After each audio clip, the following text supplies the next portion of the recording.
एक शख्स ने अपने रेंज रोवर कसाई के दुकान के सामने खड़ी की और 1 किलो गोश्त मांगा।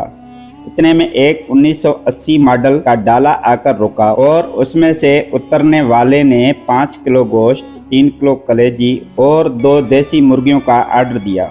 रेंज रोवर वाला खड़ा रहा और डाले वाले के जाने का इंतज़ार करता रहा।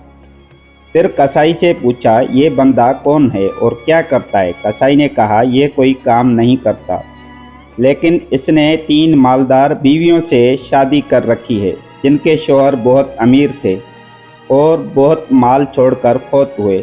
यह सुनकर रेंज रोवर वाले ने अपना ऑर्डर बढ़ा दिया और 10 किलो गोश्त, 5 किलो कलेजी, 7 किलो कीमा लेकर जैसे ही घर पहुंचा तो बीवी ने पूछा, इतना कुछ उठा लाए हो, किसी की दावत कर रहे हो क्या? कहने लगा, कोई दावत नहीं, बस मैं अपने